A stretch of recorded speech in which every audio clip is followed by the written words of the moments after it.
This year has been an interesting one. For me, one I'll always remember. A terrifying one for varying reasons. And I know that's what most would say about the last two, but in all honesty, those two suited me. They fit quite perfectly, like a well-tailored suit, and I looked sharp. On my good days, I'm not one to socialise, so it felt kinda nice, as I tend to be pretty awkward. I didn't have to pretend or defend my ways. I could spend my spare time each and every day away from prying eyes. I didn't have to look anyone in the face. But the few times I did, I felt more secure because I wore a mask. And with acceptance and honest reason to cover myself with no judgmental cost or penance, knowing that nobody would ask why. See, as a kid, I loved horror movies, again, for varying reasons, but I developed a connection with the faceless. The things that would remain hidden, and only until it was truly necessary, remained nameless. I think it stems from a lack of confidence, a potential identity crisis, that, to be perfectly honest, I'm still going through. Whilst wearing a fake face, I somehow felt more safe myself, like I had found my place. In retrospect, maybe I should have seen the signs of questionable mental health. Lol. But this year, it was an interesting one. A kind of terrifying one. A real headfuck one.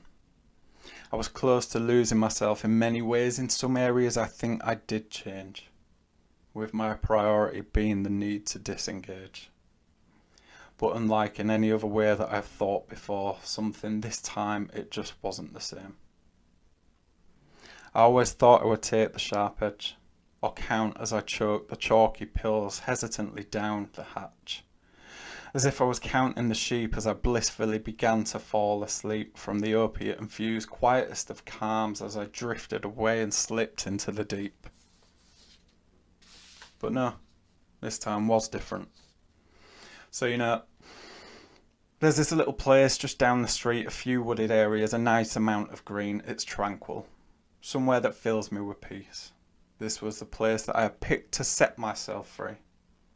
There's the most stunning of oak trees with such jagged limbs and new spring leaves. Each branch feels so urgent, abstract but necessary as they bend in the breeze. This was the place. And for months it sat in my mind. Away from home but still easy to find. I was close to guilt-free. There would be no sin, as I don't believe in anything other than the hurt of family. But all sense of self had been lost over time. This was my valid option. This place could be mine. And well, you may have noticed that I'm still here, because as everything got louder, so did the fear. I so very nearly tripped. I had to raise my voice to speak. I had to find some kind of light that could lead and guide me away. Suffice to say, there was something, another change. I slowly crawled back into the everyday.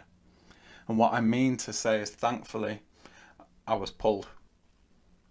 It took me 20 years to say how I felt. It took me 20 years to say I feel like I've been knelt.